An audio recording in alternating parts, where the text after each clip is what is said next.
Usa sa mo sa mga nalingaw ug mibilib sa performance sa 60-year-old Tesay Bisaya nga mi-trending tungod sa iyang pagkanta og mga Bisaya songs. Kay this morning mga kapuso ato siyang makauban ug atong sayro ng istorya luyo sa iyang makalingaw nga performance.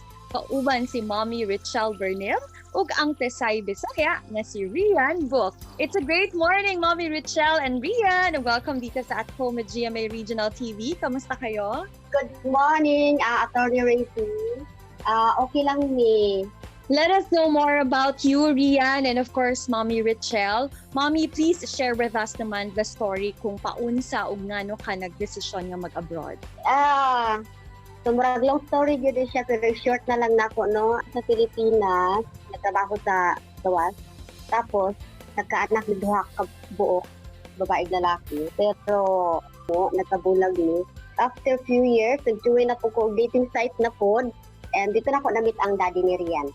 So mauna na siya nga naami Rian karon. Ang akong kamagulangan is 23-year-old na karon. Ang ikaduha, lalaki, 20. And then si Rian dayon ang anim, 6 years old. I am very sure na proud kaayo ang imuhang mga kabanay nga naadri sa Bayugan, Agusan del Sur, Mommy Richelle. Apan interesado kaayo mi nga mahibaw-an kung paunsa ba nahilig si Rian na mukanta or magtuon aning mga Bisaya songs.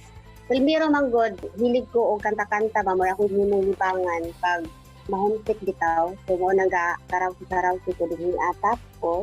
Bisaya man ako ang kanta-kantahon. Kaya malinaw man ko. So siya, naminaw ra po siya. Dito na ko siya napansin pagkanta o pasayaw ako dahil. Pasayaw ako dahil, sayaw sa ugat. Ikaw may gusto ko, na ako na may ubat.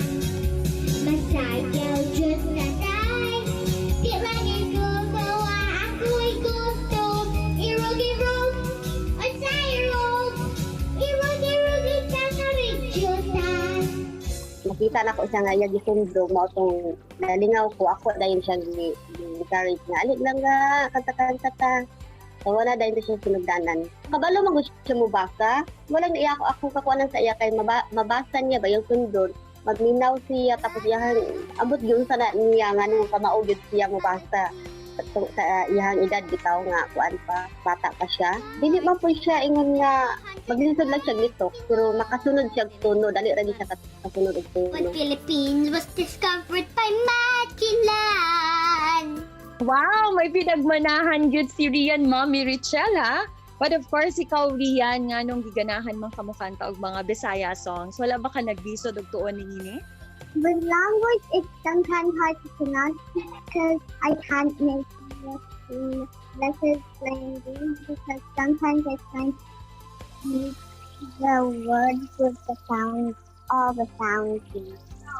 Very good gyud si Rian, no? Rian, unsa man ang imuhang gusto pagdako nimo?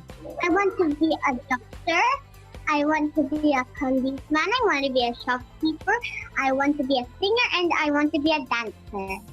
I want to join a beauty pageant. It shows me how talented I am in all the different types of things. And it also shows me, how brave I am if I'm the youngest one. Puhon, if okay na ang tanan no makabisita mo balik din si.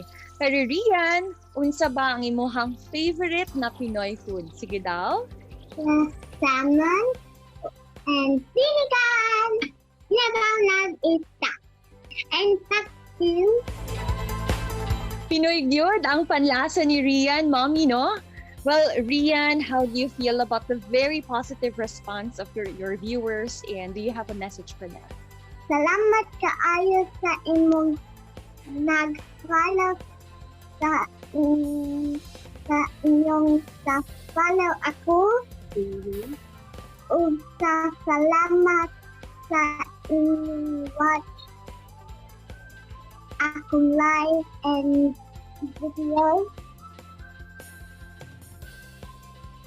Salamat po. Mahal ko kayo. Sigurado ko nga ginatanga na gid sa social media ang imong performance, Rian. Pero karon gusto gyud kayo namo na makita ka nga live na mag-perform. Baka naman, Rian, pwede mo kaming sampulan? Go, Rian! Nanang nang lu, ikaw. Kinsa siyang gipanggamong lagaw baka na ako. Unsay ana aganiya, nawala ako. Wa man ay kuy pakulan, kinsa siyang kuwang tanan. Wow, thank you very much, Rian and Mommy Richelle. Nako, that was such an amazing performance.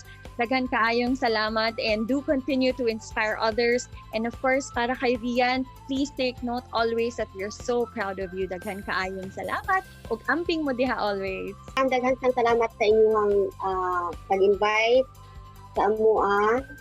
So, happy sa din na nag-invite niyo sa amoa. Wala pa naman po. Kini ang At Home with GMA Regional TV.